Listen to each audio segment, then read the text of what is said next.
Labdien visiem skatītājiem! Mani sauc Dārzs Bauskas, es mācos Smiltenes vidusskolas 12. klasē, un pie manis šodien ciemos ir atnākusi Signe Poka. Labdien! Tad varbūt iesākumam nedaudz pastāst par sevi, kas ir tas, ar ko tu nodarbojies. Dzīvoju Lopos, Videgā, bet ikdiena visa paiet Smiltenē, bērni iet Smiltenē dārziņā, un pilsētas centrā man ir svētku telpa tepat, kurā notiek dažādi pasākumi pieaugušajiem, bērniem, dažādas meistarklases, semināri, apmācības, produktu prezentācijas. Telpa noma ir pieejama, un, principā, ja klients atnāk pie manis ar savu ideju, tad mēs viņu realizējam.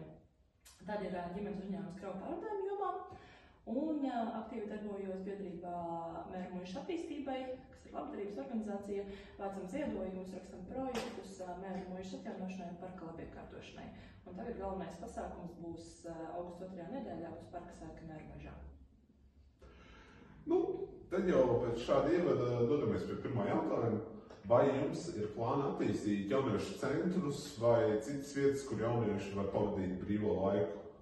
Jā, noteikti. Ir jāstiprina esošie, kas ir Raunā apē, Gaujienā, ir jāattīsta Smiltenes jauniešu centrs.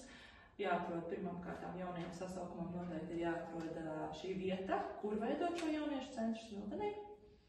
Un jāattīst ir pagastos, ir jātiekās ar pagastu pārvalžvadītājiem, iedzīvotāju padomi, pašvaldību darbiniekiem kopā, un katrā šajā mazā pagastā, mazajā miestiņā ir jābūt tai vietai, kur savilkt šos jauniešus kopā ar dažādām aktivitātēm. Lai arī viņi jūt, ka viņi ir vajadzīgi, un arī, protams, ir šī darbinieki, jaunas darbinieki jāmeklē kaut kāds puslodzi, bet viņiem ir jābūt, vai viņi brauc tā kā izbraukumos, kaut kādi mobilie centri uz tādām mazākām vietām, bet ir jābūt. Vai jūs veicinātu atbalstu jauniešu iniciatīvu projektiem? Noteikti.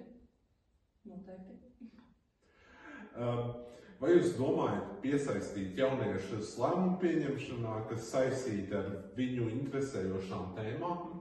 Jā, noteikti. Jauniešiem ir jānāk uz pašvaldību un ir jākomunicē un ir jāveido šī kopējā sadarbība un jāpiedalās komisiju sēdēs un noteikti. Vai jūs atbalstat jauniešu domas darbu, un tad varbūt kādu jūs šo tālāko sadarbību redzat? Arī šī komunikācija, nākot vienam pie otrā, uzdodot šos jautājumus, stāstot vajadzības un nonākot kopā pie kopsaucēja.